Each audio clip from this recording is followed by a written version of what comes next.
esmu kapu svētkos, un ziniet, man patīk.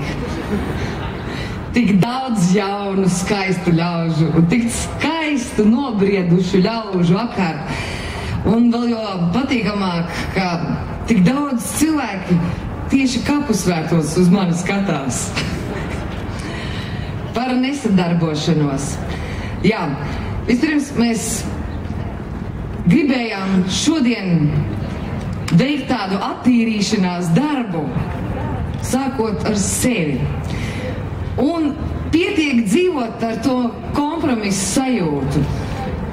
Es, godīgi sakot, esmu grēkojusi šajā jomā, jo katru dienu es veicu kaut kādu kompromisu ar savu sirdsapziņu.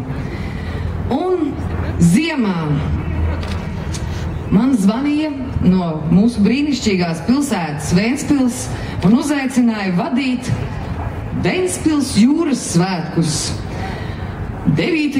jūlijā. Es zinu, cik šie svētki parasti ir vērienīgi. Es zinu, kāds budžets tur tiek tērēts. Un es zinu, ka tādus svētkus nevar atļauties neviena cita pilsēta Latvijā. Un es zinu, kāpēc tādus svētkus nevar atļauties neviena cita pilsēta Latvijā. Vai tas ir godīgi? Es sev jautāju, un veicu to mazo apkaunojušo kompromisu. Es teicu, jā, tas ir godīgi. Galu beigās viņiem tā laime dzīvot tādā pilsētā, izdevīgā vietā, kur ir jūra, starptautiskas ostas.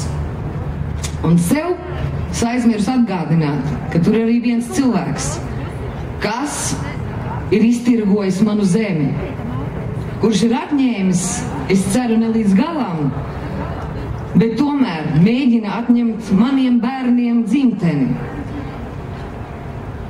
Es nevēlējos iztēloties to nākotni, kad iespējams man ar saviem mazbērniem vajadzēs sazināties Skype'ā, kā to dara tūkstošiem latviešu vecmāmiņu.